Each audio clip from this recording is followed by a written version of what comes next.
नमस्कार मित्रांनो, तुमची डिझेल गाडी असू द्या, सीएनजी असू द्या किंवा सीएनजी प्लस पेट्रोल असू द्या किंवा नुसती पेट्रोल असू द्या गाडी, लक्षात घ्या मित्रांनो, छोटीशी गोष्ट असते ना त्यामुळे तुमचं लाखोचं कसं नुकसान होतं बघा.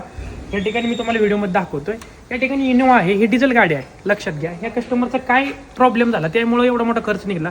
ह्या गाडीमध्ये जवळपास आता इनोवा गाडीचं काम चालू आहे. ह्या गाडीमध्ये जवळपास 1.5 लाखाचं काम निघलं, 1.5 ते 2.25 लाखाचं. त्याच्यामुळे कशामुळे निघलं हे लक्षात घ्या. ह्या गाडीचं पहिलं म्हणजे फ्यूल गेज खराब झालते, त्यामुळे कस्टमरला अंदाज आला नव्हता की गाडीमध्ये डिझेल आहे का नाही. शेवटच्या कडेपर्यंत म्हणजे जेवढं गाडीमध्ये संपूर्ण डिझेल आहे का नाही ते संपेपर्यंत त्या कस्टमरनी गाडी चालवली. त्या कंडिशनमध्ये काय झालं, डिझेलमध्ये थोड्याफार प्रमाणात पाणी वगैरे असतं खाली आणि घाण वगैरे असते, ती शेवटनं ओढून म्हणजे 2-3 वेळा गाडी डिझेल वाचून बंद पडली. त्यामुळे काय झालं की फ्यूल पंप आहे का ना, हाय प्रेशर पंप आहे, ह्याच्यामध्ये संपूर्ण घाण आली पाठीमागून. हाय प्रेशर पंप आहे ती संपूर्ण चॉकअप झाला आणि ह्याच्यामध्ये बर तयार झाली. ही बर आहे ती डायरेक्ट इंजेक्टरला पाठवली गेली मित्रांनो. आणि त्याच्यामुळे ही कॉमन रेल आणि इंजेक्टर संपूर्ण आता बसवले.